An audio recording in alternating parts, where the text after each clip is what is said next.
বিষয় ইন্টারভিউ কবে আসতে পারে দাদা, ইন্টারভিউ কবে আসতে পারে? আমাদের মোহিত রহমান থেকে অর্পণ থেকে শুরু করে সবার কাছে যারা আপনারা ফোন করছেন, আমি রিকোয়েস্ট করব ফোন করবেন না। হ্যাঁ, কয়েকটা কথা বলার জন্য আসতে হলো। প্রথমে আমি যে 4 তারিখে মহা মিছিল, মানে শিয়ালদা টু দীর্ঘ পথ শ্যামবাজার পর্যন্ত আমার বোনেরা, আমার প্রতিবন্ধী ভাইয়েরা যেভাবে হেঁটে দেখালো, যেভাবে মাথা মুড়ে প্রতিবাদ জানালো, যেভাবে শবদেহ 22 স্টেটের শবদেহ বানিয়ে প্রতীকী প্রতিবাদ জানালো, সেটা শুধু আমাদের 22 স্টেট নয়, সারা বাংলা দেখেছে যে প্রতীকী প্রতিবাদ চোখে জল জল আসার মতো, যেটা পরবর্তী সময়ে আপনারা বিভিন্ন টিভি চ্যানেলে এবং পরবর্তী দিনেও এটা দেখানো হয়েছে। তো জানি না সরকার এ নিয়ে আমাদের নিয়ে কি ভাবছে। তবে আমি সংগ্রামী অভিনন্দন জানাই সেদিন যারা এসছিলেন, এই দীর্ঘ পথে আপনারা ছিলেন। কুর্নিশ জানাই আমাদের পূর্ব বর্ধমানের আমাদের এক ভাইয়ের নখ, সে মানে মাথা ন্যাড়া হয়েছিল এবং তার নখও উঠে গেছে পাথরের সাথে ধাক্কা খেয়ে। আজ কথা বললাম, মোটামুটি এখন ভালো আছে। তো এই পরিশ্রম প্রথমে বলে বিফলে যাবে না, যেভাবে আমরা লেগে পড়ে আছি এই পরিশ্রম বিফলে যাবে না। আমরা একদিন স্কুলে ফিরবই খুব তাড়াতাড়ি। তো আসি প্রধান কিছু কথায়, 4টে পয়েন্ট নিয়ে আজ কথা বলবো। সেই 4টে পয়েন্ট হচ্ছে ম্যাট 1594, যেটা এর আগে আমরা জানি যে 2017 সালেও ম্যাট আটকেছে ওরা। তাদের চাকরি আজ কনফার্ম, সবার চাকরি করছে অলরেডি, বাচ্চাদের পড়াচ্ছে, দেখতেও ভালো লাগছে, সোশ্যাল মিডিয়াতে দেখতে পাচ্ছি বন্ধুরা আছে। তো সেই সময় ম্যাট 1594টাকে ওরা স্টে ফেলে রেখেছিল। অ্যাকচুয়ালি ম্যাট 1594 একেবারে নির্মূল করা সম্ভব নয়, তবে স্টে করে আমাদের নোটিফিকেশনটা বের করে এনে আমাদের স্কুলে ঢুকে যাব, তারপর যাওয়াই হবে। তো আগের শুনানিগুলো কিন্তু অনেকটাই সোজা ছিল, আমার কথাগুলো একটুখানি বুঝবেন। আগের শুনানিগুলো কিন্তু অনেকটাই ইজি ছিল। তার কারণ হচ্ছে ম্যাট আটকানোর ক্ষেত্রে কিন্তু পর্ষদের একটা সদর্থক ভূমিকা ছিল, পর্ষদ সাপোর্টে ছিল বলে কিন্তু আগের শুনানিতে কিন্তু ম্যাটটাকে স্টে ফেলতে পেরেছিল। প্রথম পয়েন্ট বললাম। কিন্তু আজকের সময়ে কিন্তু পর্ষদের ইচ্ছে নেই বললেও চলে। পর্ষদের সদিচ্ছা আগের বারে ছিল বলে কিন্তু 17রা স্টে ফেলতে পেরেছিল, কিন্তু এবার ব্যাপারটা সম্পূর্ণ আলাদা। কেন আলাদা সেটাও বলছি। এবারে যে বিপক্ষের মানে 14ই যারা কোয়ালিফাই করেনি, তারা কিন্তু উঠে পড়ে লেগেছে, তারা কিন্তু উকিল অলরেডি দিয়ে দিয়েছে, খুব বড় উকিল, বড় অ্যাডভোকেট দাঁড় করাচ্ছে সুপ্রিম কোর্টে। তো এই জায়গায় দাঁড়িয়ে কিন্তু আমাদের 22 যারা টেট কোয়ালিফাইড আমরা আছি, আমাদের কিন্তু একটা বড় কাটা, একে উপড়ে ফেলা সম্ভব নয়। তবে কিছুদিন অন্তত স্টে ফেলে ফেলে আমাদের কিন্তু এগোতে হবে। এরা কিন্তু বড় নামজাদা অ্যাডভোকেট কিন্তু দিচ্ছে যাতে ম্যাটের রেজাল্ট বেরিয়ে আবার 1 লক্ষ পাশ করে। আর এরা কিন্তু একবার কোয়ালিফাই করতে পারলে কিন্তু বলবে 6টা নাম্বার যদি 14 সালে দিতেন আমরা এতদিন চাকরি করতাম। অনেকেই আছে কোয়ালিফাই, মানে অনেকেই আছে 12 সালের ডিএলএড করে কমপ্লিট করেছে, কিন্তু তারা কিন্তু টেট কোয়ালিফাই করতে পারেনি। আপনারা যারা একটু কেস সম্পর্কে জানেন বা একটু ঘাটাঘাটি করেন তারা অবশ্যই জানেন যে ইতিমধ্যে কলকাতা হাইকোর্টে, কথাগুলো শুনবেন, এই ইনফরমেশনগুলো পাবেন না, এরা কিন্তু বিপক্ষে অনেক স্ট্রং উকিল কিন্তু সুপ্রিম কোর্টে দিচ্ছে এবারে, যেটা আগে দিইনি, এবারে কিন্তু দিচ্ছে। কারণ টেট কোয়ালিফাই মানেই এখন কিন্তু চাকরির অবস্থা তৈরি হয়েছে। তো ইতিমধ্যে একটা সুপ্রিম কোর্ট ছাড়াও কলকাতা হাইকোর্টে একটা মামলা হয়েছে, আপনারা জানেন না। এই ইনফরমেশনগুলো দিচ্ছি, আমাদের মোহিত থেকে শুরু করে যারা আছে ঘাটাঘাটি করে, দিনরাত এক করে আইনি বিষয়গুলো ঘাটে। তো আপনারা হয়তো অনেকে জানেন না, কলকাতা হাইকোর্টে কিছু যারা আগে 14 সালের আগে যারা প্রশিক্ষণ প্রাপ্ত ছিল কিন্তু টেট পাস করতে পারেনি 14তে, তারা কিন্তু বিচারপতি রাজশেখর মান্থা মহাশয় বেঞ্চে কিন্তু তারা কেস করেছে, আইনি পথে গেছে। তাদের দাবি যে তাদের ট্রেনিং ছিল অলরেডি, কিন্তু তারা টেট কোয়ালিফাই করতে পারেনি। 6টা নাম্বার পেলে হয়তো তারাও পাশ করতো, তাই তাদেরকে পাশ করানো হোক। আপনারা ভালো করে জানেন, যদি তারা বেরিয়ে আসে তারা কিন্তু আগে ইন্টারভিউ চাইবে। কিন্তু একটা কথা মাথায় রাখবেন, 2022 প্রাথমিক টেট পাস ডিএলএড ঐক্য মঞ্চ একটা স্ট্রং জায়গা, এরা কিন্তু ছেড়ে কথা বলবে না। 14 থেকে একজন যাতে পাস না আসে সে বিষয়টা কিন্তু আমরা তৈরি। আমরা অর্থনৈতিকভাবে স্ট্রং, আমরা লয়ার দেব 22-এর স্বার্থে। সুপ্রিম কোর্ট ছাড়াও ম্যাট নিয়ে কিন্তু কলকাতা হাইকোর্টেও কেস হয়েছে। যারা আগে 14 সালের আগে ট্রেনিং ছিল, আরেকবার বুঝিয়ে দিচ্ছি 1 নম্বর পয়েন্টটা, যাদের আগে ট্রেনিং ছিল তারা বলছে যে যেহেতু 14 সালে সব ট্রেনিং প্রাপ্ত টেট কোয়ালিফাই সব পাস চাকরি পেয়ে গেছিল, তো বলছে যে 6টা নাম্বার যেহেতু ভুল, এটা তো প্রমাণিত, তাদেরকে এই 6টা নাম্বার দিয়ে পাস করানো হোক এবং চাকরি দেওয়া হোক। তারা বিচারপতি রাজশেখর মান্থার বেঞ্চে কিন্তু মামলা দাখিল করেছে। কিন্তু আমরা ছেড়ে কথা বলবো না, 22রা কিন্তু সব দিকে লক্ষ্য রাখছে। ম্যাটের বিষয়টা বললাম, আর ম্যাট অ্যাডভান্স লিস্টে আছে 13 তারিখে সম্ভবত। তো এই অ্যাডভান্স লিস্ট থেকে ম্যাটটা কিন্তু কেসে আসতে পারে। 15 তারিখ আছে অ্যাডভান্স লিস্টে, 15 তারিখে আছে, 15ই মার্চ শুনানি হওয়ার সম্ভাবনা প্রবল। এই জায়গাটা কিন্তু কঠিন জায়গা। যারা এখনো পর্যন্ত বুঝতে পারেননি আপনার কষ্টে মানে চাকরি কতটা পাবেন, এই ম্যাট এসে গেলে কিন্তু যেটুকু চিন্তা, যেটুকু স্বপ্ন, যেটুকু আশা জেগেছিল সেটুকু কিন্তু একটা মহাসাগরে ডুবে যাবে আমাদের নৌকা। তাই বলবো 15 তারিখে ম্যাট কেসটাও ওঠার সম্ভাবনা অ্যাডভান্স লিস্টে দেখতে পাচ্ছি। একে আটকান, পর্যাপ্ত কিন্তু ফান্ড নেই। আমরা অ্যাডভোকেট দাঁড় করাবো, কিন্তু যদি ফান্ডিং বেশি আসে ফান্ডিং অনুযায়ী 17রা যেভাবে কেস লড়েছে আমরাও সেই উকিলের কাছে আশা করি লড়বো, কিন্তু ফান্ডিং অনুযায়ী আমরা কিন্তু ইতিমধ্যে সোশ্যাল মিডিয়াতে সব বলছি না, ফান্ডিং যেমন হবে তেমন কিন্তু উকিল দেব কেস, তখন কিন্তু কি হবে না হবে কিছু বলার থাকবে না। আমাদের কলকাতা হাইকোর্টে যেমন শিক্ষা বিষয়ক একজন মানে বিচারপতির কাছে যান, অন্যান্য মামলা একজনের বিভিন্ন বিচারপতি ভাগ আছে, কিন্তু সুপ্রিম কোর্টের ব্যাপার যারা গেছে তারা জানে যে এখানে রুমটা কিন্তু আলাদা। একই বিচারপতি কিন্তু অনেকগুলো মামলা দেখেন এবং এক এক ঘরে কিন্তু এক এক অ্যাডভোকেট ইন রেকর্ড, তারা কিন্তু ঘর অনুযায়ী লড়াই, এবং সেই ঘর অনুযায়ী কিন্তু আমাদের অ্যাডভোকেট দাঁড় করাতে হবে। তাই আমি বলবো যারা এখনো পর্যন্ত ফান্ডিং দেননি ম্যাটটাকে আটকানোর জন্য ফান্ডিং দিন। আপনারা জানেন ধূপগুড়ির একটা আমাদের 22 স্টেট পাস ইউটিউবে, শুধুমাত্র আমাদের কোনো ঐক্য মঞ্চের গ্রুপে ছিল না, ইউটিউবে আমাদের ভিডিও দেখে 5,000 টাকা ফান্ডিং করেছে। আমরা 23 জেলার পক্ষ থেকে বলছি যে 5,000 টাকা ফান্ডিং করেছে আমাদের। একটাই কারণ যে তোমাদের লড়াই দাদা, আমার নাম বলবে না, তোমাদের লড়াইয়ে সামিল হলাম আমি, আবার লাগলে আবার দেব। তার নাম প্রকাশে অনিচ্ছুক, যে ম্যাটটাকে আটকান। ম্যাটটাকে না আটকালে ম্যাটে আসলে 1.5 লক্ষ পাস করে যাবে কি 1 লক্ষ পাস করে যাবে, সবাই ট্রেনিং করে নিয়েছে, সুতরাং আমরা কিন্তু হারিয়ে যাব। 5,000 টাকা, 500 না। কিন্তু যারা ফান্ডিং দিয়েছেন এবং দিতে চাইছেন, যারা দুবার দিয়েছেন আরেকবার দিতে চাইছেন, অবশ্যই দিন। দেখবেন উপরালা ভগবান আল্লাহ বলে কেউ একজন আছে, সে উপর থেকে দেখছে, আপনার এই ত্যাগ বিফলে যাবে না।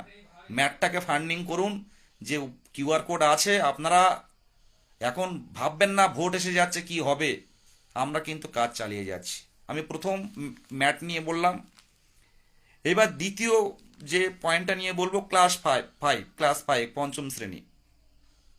আমাকে বিভিন্ন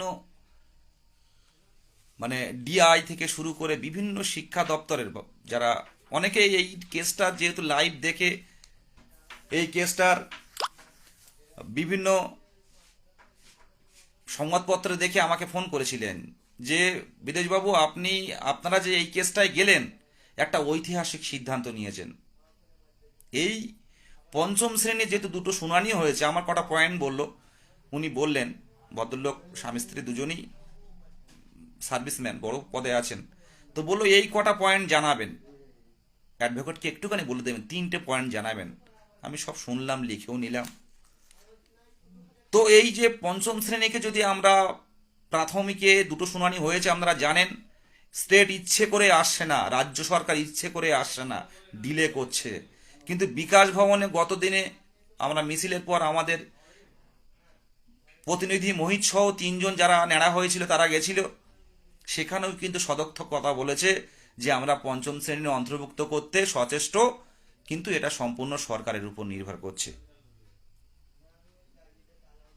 তো এই যদি পঞ্চম শ্রেণী যদি প্রাথমিকে আসে, প্রাথমিকের কতজন শিক্ষার্থী হবে জানেন? প্রায় 15 থেকে 20 লক্ষ শিক্ষার্থী বাড়বে। আর ছাত্র শিক্ষক অনুপাতে যখন রিক্রুটমেন্ট হবে, আশা রাখছি টেট কোয়ালিফাই পশ্চিমবঙ্গে বসে থাকবে না, এই বিহারের মতো নিয়োগ হবে এখানে। আমি বলছি বিহারের মতো নিয়োগ হবে। এই পঞ্চম শ্রেণীর অন্তর্ভুক্তকরণে কেউ এগিয়ে আসেনি। আজ প্রথম 22 স্টেট এত বড় একটা ঐতিহাসিক আইনি পথে গেছে। এটা যদি করতে পারি, 15 তারিখে আমাদের শুনানি আছে, আমরা চাইছি স্ট্রং কাউকে দিয়ে লড়তে, খুব ভালো করে কেসটার স্টাডি করতে, এখনো স্টাডি চলছে কেসটার। তো এটা যদি লড়ে জিততে পারি, যদি মানে রাজ্য সরকার তো আসছে না, যদি আসলে কিছু বলার নেই, আমাদের যেভাবে কেস সাজানো হয়েছে, এটা পেলে মনে করবেন সামনের দিনে টেট কোয়ালিফাইড পশ্চিমবঙ্গে কেউ বসে থাকবে না। আর প্রাথমিক স্কুলে 15 থেকে 20 লক্ষ স্টুডেন্ট হবে সব মিলিয়ে, তখন দেখবেন জোয়ার হবে প্রাথমিকে, একটা জীবন ফিরে পাবে প্রাথমিক স্কুল। এখন বিভিন্ন ক্লাসে দেখতে পাচ্ছি 7জন 8জন নিয়ে ক্লাস নিচ্ছে, তখন ওটা আর থাকবে না। 1 to 5 যদি প্রাথমিকে সুন্দরভাবে আমরা তুলে ধরতে পারি, এবং আমরা নিজের শ্রম দিয়ে যদি বাড়িতে গিয়ে মানে অভিভাবকদের সাথে কথা বলে প্রাথমিকে যদি সুন্দরভাবে পড়াতে পারি, আমরা জীবন ফিরিয়ে দিতে পারবো প্রাথমিক স্কুলে। এটা আমাদের প্রতিজ্ঞাবদ্ধ। 3 নম্বর যেটা বললো ইন্টারভিউ বিষয়, ইন্টারভিউ কবে আসতে পারে দাদা, ইন্টারভিউ কবে আসতে পারে? আমাদের মোহিত রহমান থেকে, অর্পণ থেকে শুরু করে সবার কাছে যারা আপনারা ফোন করছেন, আমি রিকোয়েস্ট করব ফোন করবেন না, কারণ সবাই বিভিন্ন কোনো না কোনো কাজে ব্যস্ত।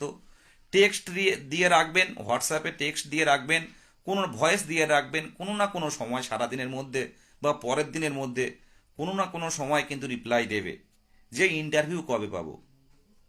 ইন্টারভিউ খুব তাড়াতাড়ি পাবেন।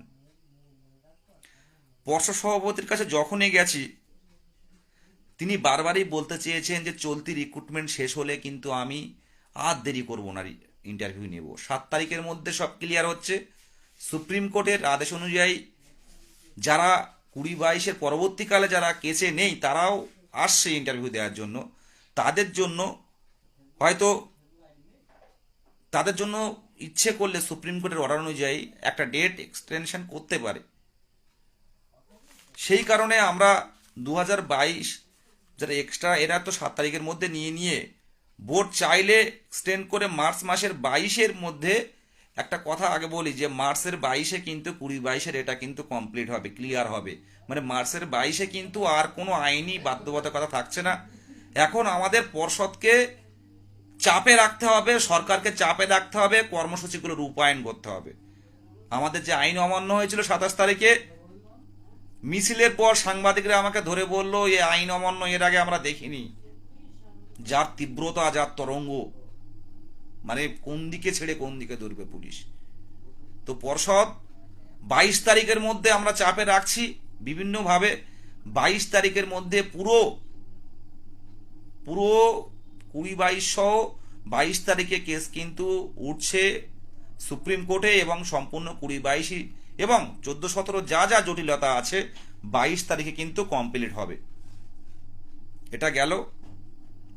আর যে কথাটা বলবো, পর্ষদ চাইছে, কিন্তু সরকার কি চাইছে?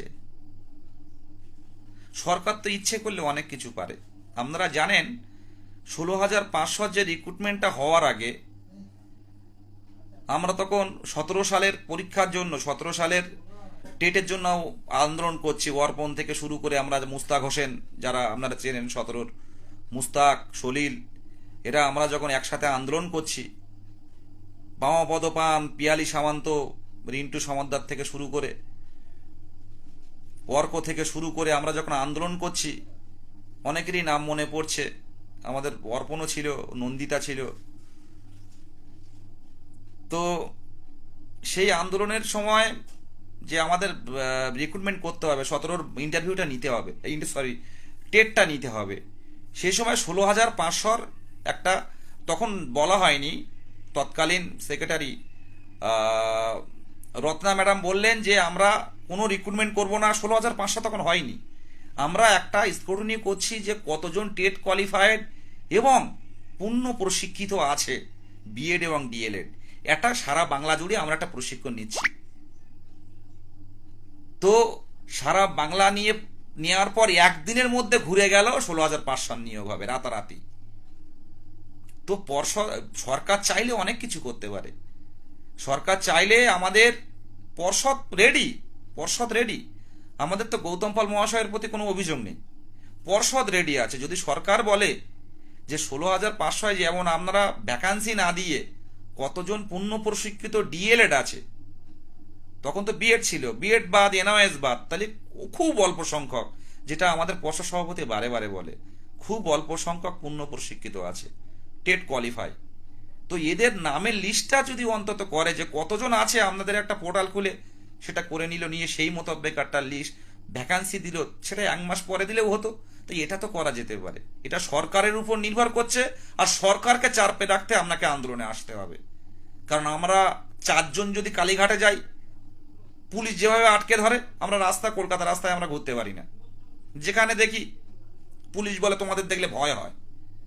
আগের দিন হাইকোর্টে যাচ্ছি, এক অফিসার আমাদের সঙ্গে দেখা হলো বিধানসভা ভবনের সামনে।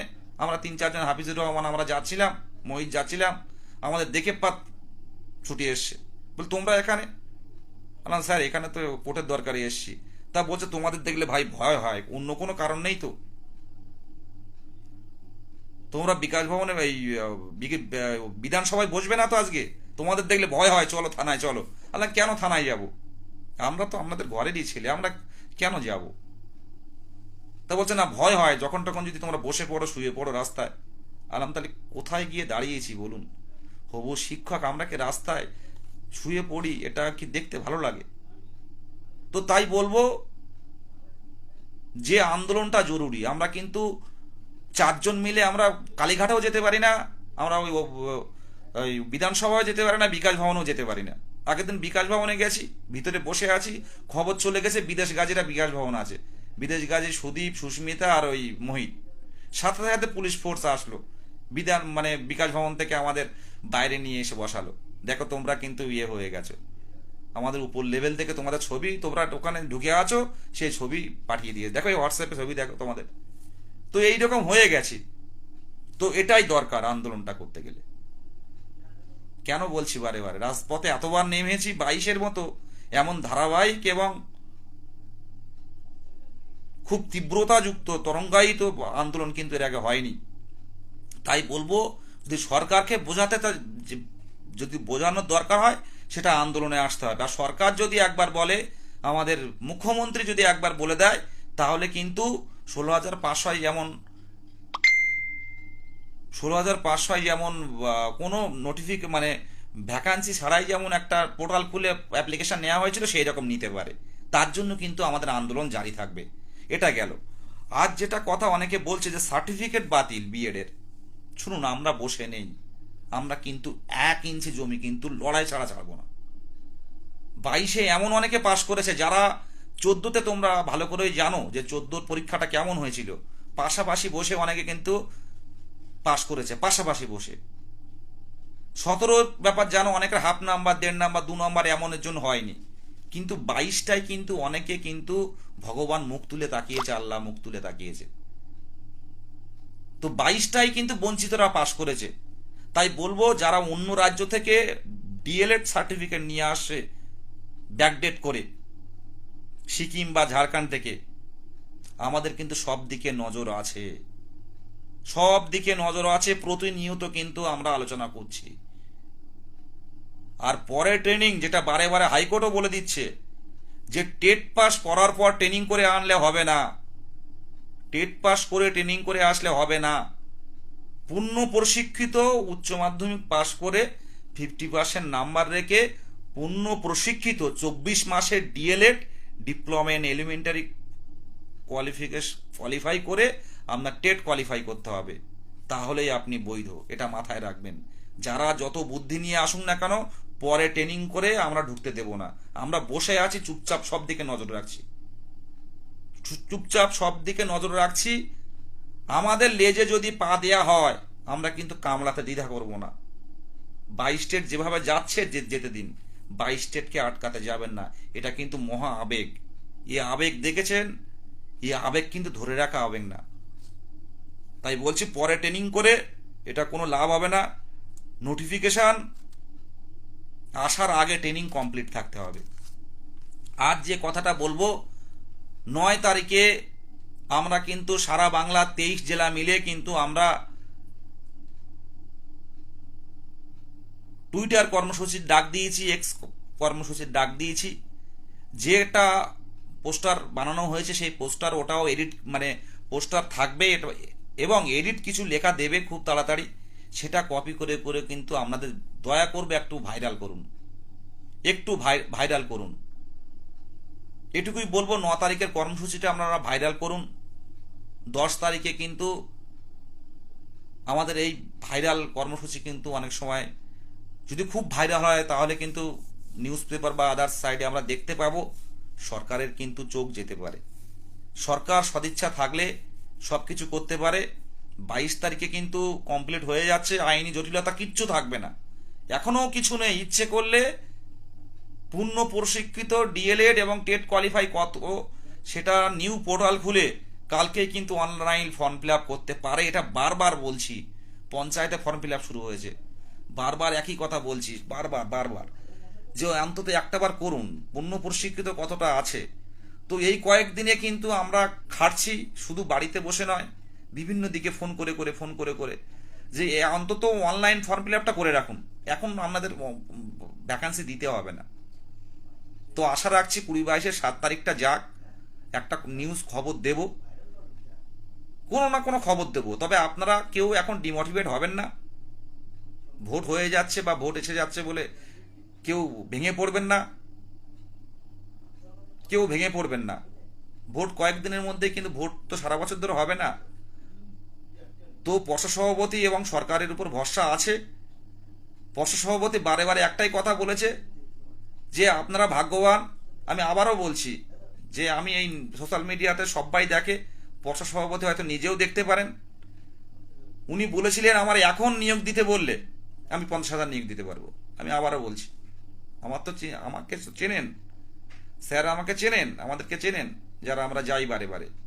স্যার বলেছিলেন যদি এখন আইনি জটিলতা মুক্ত হয় আমি 50,000 নিয়োগ দিতে পারবো। এবং আপনারা কেউ বসে থাকবেন না। আপনারা টেট কোয়ালিফাই হয়েছেন, বিএড নেই, এনআইএস নেই, কেউ বসে থাকবেন না। এই কথাটা কিন্তু আমার কানে বাজে। আর প্রত্যেক দিন শোয়ার আগে কিন্তু একবার করে ভাবি, চাকরিটা খুব দরকার। এটুকু বলে শেষ করছি, আর দীর্ঘায়িত করব না। আপনারা ম্যাটের ফান্ডিংটুকু দিন। যারা একবার দিয়েছেন আরেকবার দিন, যারা দেননি তারা দেওয়ার চেষ্টা করুন, অবশ্যই চেষ্টা করুন। 200-100 করে দেবেন না, এতে একটা সুপ্রিম কোর্টে লড়া সম্ভব হয় না। সুপ্রিম কোর্টে আমি বারবার বলছি, সুপ্রিম কোর্টে যেমন ফান্ডিং উঠবে তেমন লয়ার দেব। কিন্তু এবার 14রা যদি, যারা টেট ফেল যারা, তারা যদি বড় লয়ার দেয়, কেস জেতার কিন্তু সম্ভাবনা থাকবে না। তখন কিন্তু আমরা জবাবদিহি করতে পারবো না। আমরা আমাদের দিক থেকে চেষ্টা করব, কিন্তু পর্যাপ্ত ফান্ডিং না হলে কিন্তু বড় অ্যাডভোকেট বেয়ার করতে পারবো না। আর একটা কথা বলবো, আমার এই ভিডিওটা বিভিন্ন ইউটিউবে আপনারা যারা দেখেন, আমাদের অ্যাডমিনদের নাম্বারটা দিয়ে দেবেন। ইউটিউবে কমেন্ট 22-এর নিয়ে কোনো কথা বললে কমেন্ট করবেন। অনেকেই চেনে না, অনেকেই গ্রুপে ঢুকতে পারেনি এখনো। তাই বলবো কমেন্টে অন্তত যারা দেখছেন, প্রায় 600 জনের কাছাকাছি, 600 আপনারা দেখছিলেন, তাদেরকে বলবো আপনারা যেহেতু অনেকে ইন্টারভিউটিও দেখেন, বড় চ্যানেলে আমাদের ঐক্য মঞ্চের কারোর নাম্বার দিয়ে দেবেন। ঐক্য মঞ্চের নাম্বার দেবেন, দিলে অনেকেই যুক্ত হতে পারবে। আগের দিন 3 তারিখে যিনি 5,000 টাকা দিয়ে আমাদেরকে কন্ট্রিবিউট করেছেন, হেল্প করেছেন, উনি ইউটিউব দেখে থেকে এসেছিলেন, আমাদের ঐক্য মঞ্চের কোনো ভেরিফাইড গ্রুপে ছিলেন না। উনি কোনো প্রচার চাননি, বললো আমি ইউটিউবে আপনাদের ফলো করি, আমার লাইভটা ফলো করে, কিন্তু আমাদের গ্রুপে নেই। তো এইসব মানুষরা ঠিক একদিন তাদের স্কুল ফিরে পাবে। যারা নিঃস্বার্থভাবে, যারা সার্বিক স্বার্থে লড়ে, ভগবান তাদের ফেরায় না। যারা 4 তারিখে এসেছিলেন, যারা 27 তারিখে এসেছিলেন, তাদেরকে আমার আন্তরিকভাবে অভিনন্দন। ভগবান ফেরাবে না, ঠিক স্কুলে ফিরে যেতে পারবেন। ম্যাটের ফান্ডিং আজ যারা দেননি, কালকে ফান্ডিংটা দিন, আজ রাতেই দিন।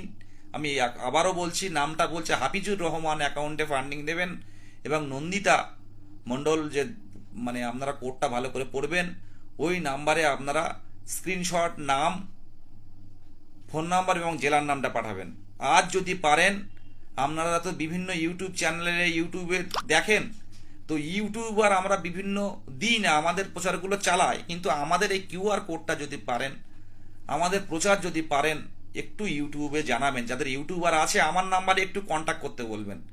আমার নাম্বার অনেকেই জানেন, দরকার হয় টেক্সট করবেন, আমি যতটা পারি সুযোগ পেলে রিপ্লাই করব। ইউটিউবে একটু জানান। 22 কিন্তু বেশি নেই যেভাবে আন্দোলনে যাচ্ছে আমার তো মনে হয়। তবু ইউটিউবটা একটু দেখবেন, কেউ যদি ঐক্যমঞ্চে যুক্ত হতে চায় একটু জানাবেন। আর একটা কথা বলি, 22-এর লড়বো কিন্তু আমরা। 22-এর বিপক্ষে যে শত্রু আসুক, লড়বো কিন্তু আমরা। দিনের শেষে কিন্তু 22-কে জিততেই হবে। 22-এর মতো এত বড় আন্দোলন কিন্তু বাংলায় কোনো চাকরি প্রার্থীরা করেনি। সেটা নিউজ প্রিন্ট মিডিয়া আপনারা দেখেছিলেন, আনন্দবাজার থেকে শুরু করে প্রত্যেকটা মিডিয়া, মানে সংবাদপত্রেও কিন্তু আমাদের কথা তুলে ধরেছে। তো আমরা পাবো, আশা করছি পাবো। খুব ইন্টারভিউ খুব দ্রুত পাবো। তবে কর্মসূচি থেকে, ধারাবাহিক আন্দোলন থেকে কিন্তু আমাদের সরে আসলে হবে না। আর যেহেতু সামনে ভোট, আবারও বলবো, সরকার বিরোধী কোনো পোস্ট করব না। আমরা সরকারের সাথে আছি, কিন্তু শূন্য পদটা কিন্তু আমাদের বেশি দিতে হবে। শূন্য পদটা কিন্তু আমরা বেশি চাই। আমরা 2 দিন 10 দিন ওয়েট করতে পারি, কিন্তু শূন্য পদটা কিন্তু বেশি চাই, যাতে সবাই বেরিয়ে যায়। বিহারের মতো যাতে সবাই নিয়োগ পায়, বিহারে টেট কোয়ালিফাই আমাদের চাকরি, সেই নিয়োগের অপেক্ষায় আমরা আছি। শুভরাত্রি, সবাই ভালো থাকবেন আর নিজের প্রতি যত্ন নেবেন। আর কি করে কিভাবে আমাদের ইন্টারভিউ ছিনিয়ে আনতে পারবো তার মতামত দেবেন। জেলা অ্যাডমিন যারা আছে, জেলা নেতৃত্বরা যারা আছে, তাদের সাথে হোয়াটসঅ্যাপে কথা বলবেন, নিজের মত বিনিময় করবেন। ডিপ্রেশনে কেউ পড়বেন না, হাসুন, লড়াই জারি থাকবে, হাসুন। অনেকে বলে ডিপ্রেশনে পড়ে গেছে দাদা, আমার দিনে 10 থেকে 15টা ফোন এমন আসে, আমি বললে হয়তো আপনারা কারা বিশ্বাস করবেন জানি না, 10 থেকে 15টা ফোন আসে ডিপ্রেশন নিয়ে। আমি অনেকের কথা বলি, অনেকে বলে দাদা তোমার লাইভ দেখে অনেকটাই কিন্তু মুক্তি পাই, কিছুটা কথা বললেও কিছুটা মুক্তি পাই, কিন্তু সবার সাথে তো সবসময় কথা বলে সম্ভব হয়ে ওঠে না। তো সবাই ভালো থাকবেন, দেখবেন 22 মুক্তি পাবে, আর 22-ই ইতিহাস রচনা করবে। তাই বলবো, আমাদের মোহিত রহমান অর্পণ থেকে যারা আছে তাদেরকে টেক্সট করে জানবেন। সুদীপ যারা আছে, ইন্দ্রজিৎ, কার্তিক থেকে শুরু করে 23 জেলার, সেই কোচবিহার থেকে, জলপাইগুড়ি থেকে, আলিপুরদুয়ার, উত্তর দক্ষিণ দিনাজপুর থেকে, মালদা, মুর্শিদাবাদ, বীরভূম থেকে, হাওড়া, জঙ্গলমহল, ঝাড়খণ্ড থেকে, এই ঝাড়গ্রাম থেকে শুরু করে 2 মেদিনীপুর, 2 24 পরগনা থেকে শুরু করে আমরা আছি। 23 জেলা খুব স্ট্রং, আমরা পাশে থাকুন। ফান্ডিংটুকু দিন অন্তত। এই ভোটের মধ্যে কিছু না হোক, আইনি পদগুলো কিন্তু স্ট্রং করে রাখতে হবে। আমি এই কথা বলেই শেষ করব। ভোটের মধ্যে আইনি পদগুলো কিন্তু স্ট্রং করে রাখবো, ম্যাটটাকে আটকাবো, পরে যারা ট্রেনিং করছে তাদেরকে আটকাবো, বিএড এর সার্টিফিকেট বাতিল করব, যারা বাতিল করব, আর যারা বাইরের স্টেট থেকে যারা সার্টিফিকেট নিয়ে আসছে এমন তথ্য যদি আমাদের কাছে থাকে, স্টেপ নেব। ভালো থাকবেন, এবং 5ম শ্রেণী ইনক্লুড করার জন্য যত রকম প্রচেষ্টা থাকার দরকার হয় সেই প্রচেষ্টাগুলো করব।